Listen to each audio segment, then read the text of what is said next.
ప్రేక్షకులందరికీ నమస్సుమాంజలి. మనం ఇప్పుడు మార్చి నెల ఆహ్, వార వార మాస ఫలాలు చెప్పుకుంటున్నాము. మార్చి నెలలో ముఖ్యంగా 3వ తారీఖున సంపూర్ణ చంద్రగ్రహణం ఉంది. ఈ చంద్రగ్రహణం మధ్యాహ్నం 3/3/2026 మధ్యాహ్నం 3:21 పడుతుంది. మళ్ళీ అది విడుపు ఎప్పుడు అంటే 6:49 అది విడుస్తుంది. ఇది పుబ్బా నక్షత్రంలో జా గ్రహణం పడుతుంది కనుక సింహరాశి వారు పుబ్బా నక్షత్ర జాతకులు ఈ గ్రహణాన్ని చూడకూడదు. వాళ్ళు తగిన జాగ్రత్తలు తీసుకోవాలి. వీళ్ళు తర్వాత గ్రహణం తర్వాత స్నానం చేసి దీపం వెలిగించుకోవాలి. ఇంకా వీళ్ళు మరుసటి ఒక బ్రాహ్మణుడికి బంగారం, వెండి, బియ్యం, వస్త్రాలు ఇట్లాంటివి దానం చేయాలి. ఈ నక్షత్రానికి వాళ్ళకప్పుడు ఈ నక్షత్ర దోషం తగ్గుతుంది అనమాట, గ్రహణ దోషం తగ్గుతుంది.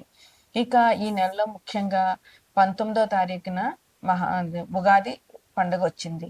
19వ తారీఖు ఉదయం 6:51 వరకు కూడా అమావాస్య ఉంది. 6:51 తర్వాత శ్రీ పరాభవ నామ సంవత్సర చైత్ర శుద్ధ పాడ్యమి మొదలవుతుంది. అందువల్ల 19వ తారీఖు గురువారం నాడు ఉగాది మనకి నూతన సంవత్సరం స్టార్ట్ అవుతుంది అనమాట. అందుకని అందరూ కూడా ఉగాది రోజున తగినంతగా దేవాలయాలు దర్శించడము, పూజ చేసుకోవడము, బాబా పూజ చేయడము ఇట్లాంటివన్నీ చేసుకోవాలి. ఈ గ్రహణానికి మీరు గ్రహణానికి ముందు అంటే 3 గంటలకు పడుతుంది కనుక మధ్యాహ్నం తొందరగా గ్రహణానికి ముందే మనకి తిన్నది అరిగిపోవాలి కనుక తొందరగా భోజనం చేయడము. తర్వాత గ్రహణం ఒకవేళ ఏదైనా మంత్ర జపం చేసుకోవాలనుకున్న వాళ్ళు పట్టు స్నానం, విడుపు స్నానం అని చేస్తారు. అంటే 3:21 స్నానం చేసి కూర్చుని మంత్రాలు వాళ్ళకి వచ్చిన మంత్రం ఏదైనా ఉంటే అవన్నీ చదువుకోవడము, మళ్ళీ గ్రహణం అయిపోయినాక స్నానం చేయడము చేస్తే ఈ గ్రహణ సమయంలో మనం చేసే ఆరాధన చాలా బలీయమైంది. చాలా ఉత్తప్పుడు చేసిన దానికంటే ఇలాంటప్పుడు చేసింది 1000 రెట్లు ఫలం మనకి వస్తుంది అనమాట. ఏ మంత్ర జపమైనా బాగా సిద్ధిస్తుంది. ఇది ఈ తప్పకుండా చేయవలసినటువంటి మార్చి నెలలో మనకు ముఖ్యమైనటువంటి విషయాలు. తదుపరి రాశి ధనుసు రాశి. ధనుసు రాశికి అధిపతి గురువు. ధనుసు రాశిలో మూల 4 పాదాలు, పూర్వాషాఢ 4 పాదాలు, ఉత్తరాషాఢ 1 పాదం ఉంటాయన్నమాట. ధనుసు రాశిలో ఈ నెల ధనుసు రాశికి అధిపతి గురువు.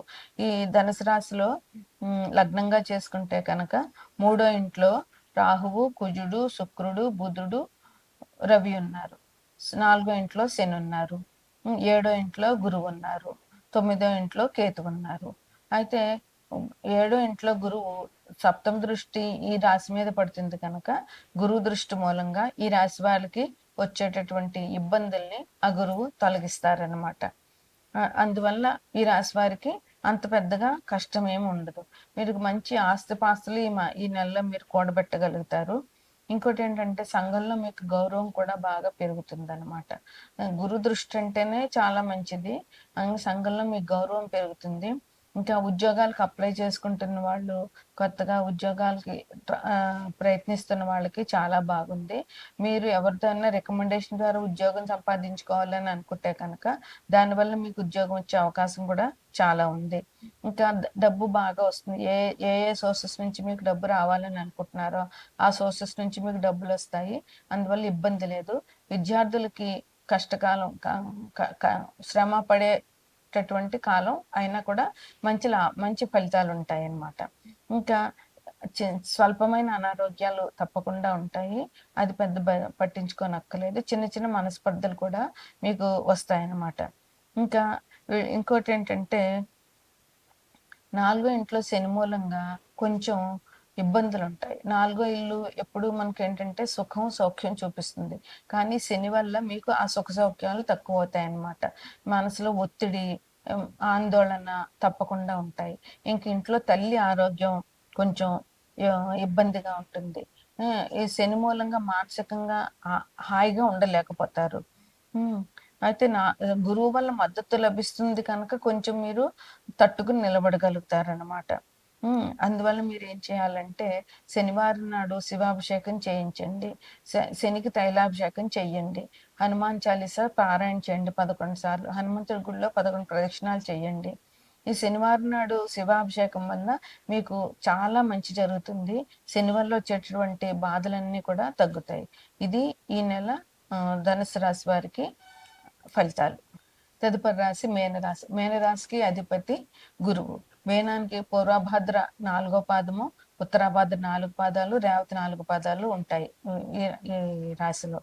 మీనరాశిని లగ్నంగా చేసుకుంటే లగ్నంలో శని ఉన్నారు, మిథునంలో గురువు ఉన్నారు, సింహంలో కేతు ఉన్నారు, వ్యయంలో రవి, రాహువు, శుక్రుడు, కుజుడు, బుధుడు, ఇన్ని గ్రహాలు వ్యయంలో ఉన్నాయి. ఇది మీనరాశి వారు కూడా ఇది చాలా ఇబ్బందికరమైన పరిస్థితి. వ్యయం అంటేనే ఖర్చు, వ్యయం అంటేనే హాస్పిటల్ ఖర్చులు, అనారోగ్యము, దీర్ఘకాలిక అనారోగ్యాలు ఇలాంటివన్నీ సూచిస్తాయి 12వ ఇల్లు. అందులో ఇన్ని పాపగ్రహాలు ఉన్నాయి అని అంటే మీనరాశి వారికి చాలా కష్టకాలం అనే చెప్పొచ్చు. ఒక్క శుక్రుడు మంచి గ్రహం అయినా కూడా ఇన్ని పాపగ్రహాల మధ్య శుక్రుడు మాత్రం ఏమీ చేయలేడు. ఇంక లగ్నంలో శని, అందుకని వీళ్ళకి ఎటు చూసినా ముందు వెనక కూడా మంచిగా లేదు కనుక మీనరాశి వారికి ఈ సంవత్సరం చాలా కష్టమే. ఎందుకంటే శని ఈ సంవత్సరం అంతా కూడా లగ్నంలోనే ఉంటారు. రాహుకేతులు కూడా ఇంకా ఇంచుమించు ఈ సంవత్సరం చివరి వరకు ఉండే అవకాశం ఉంది కనుక ఇప్పుడప్పుడే వాళ్ళు స్థాన మార్పు లేదు. ఇక ఒక్క శుక్రుడు మాత్రం 2వ తారీఖున కుంభం నుంచి మేనల్లో కడతారు. రవి 15వ తారీఖున కుంభం నుంచి మేనల్లో కడతారు. ఎప్పటికీ రాహువు, బుధుడు కూడా ఎన్నాళ్ళు ఉండడు. రాహు మాత్రం వ్యయంలోనే ఉంటాడు కనుక ఆ ఇబ్బంది, రాహు వల్ల వచ్చేటటువంటి వ్యయాలు, ఖర్చులు, మోసాలు ఇవన్నీ కూడా భరించగలిగే శక్తి మీనరాశి వారు అలవాటు చేసుకోవాలన్నమాట. అట్లాగే అకారణంగా మీరు ఏం మాట మాట్లాడినా గొడవకి వెళ్ళిపోతూ ఉంటుంది. అలాగే స్థల మార్పులు, ఉన్న ఇల్లు మారడం, ఉన్న ఉద్యోగం మారడం ఇట్లాంటివి జరిగే అవకాశాలు చాలా ఉన్నాయి. అందువల్ల జాగ్రత్తగా ఉండండి. విదేశాలకి, దూర ప్రాంతాలకి విదేశాలకు వెళ్ళే వాళ్ళకి బాగుంటుంది. రాహు వాళ్ళకి అనుకూలంగా ఉంటాడు.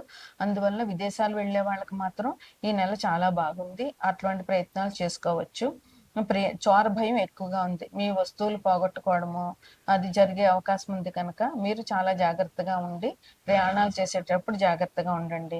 ఇంకా మీకు మనస్పర్ధలు, అనారోగ్యాలు ఇవన్నీ వచ్చేటటువంటి అవకాశం చాలా ఉందన్నమాట.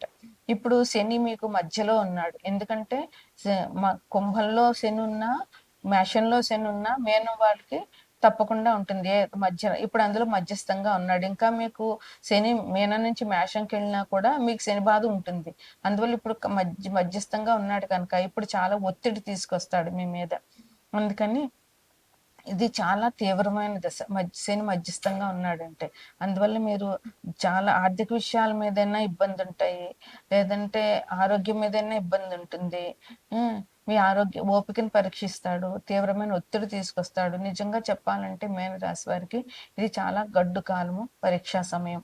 అందువల్ల మీరు ఏం చేస్తారంటే గురువు మూలంగా కొంచెం తట్టుకోగలిగే శక్తిని ఇస్తాడు. కానీ మీరు శనివారం నాడు శివాభిషేకం మానకుండా చేయడము, శనివారం నాడు హనుమాన్ టెంపుల్కి వెళ్ళి 11 ప్రదక్షిణాలు చేయడము, లేదా హనుమాన్ చాలీసా 11 సార్లు పారాయణ చేయడము, వెంకటేశ్వర స్వామి గుడికి వెళ్ళి వెంకటేశ్వర స్వామి పూజ చేయడము, ఇంట్లో వెంకటేశ్వర దీపారాధన చేయడం వల్ల మీనరాశి వారికి శని నుంచి వచ్చేటటువంటి ఇబ్బందులు తొలగే అవకాశం ఉంది.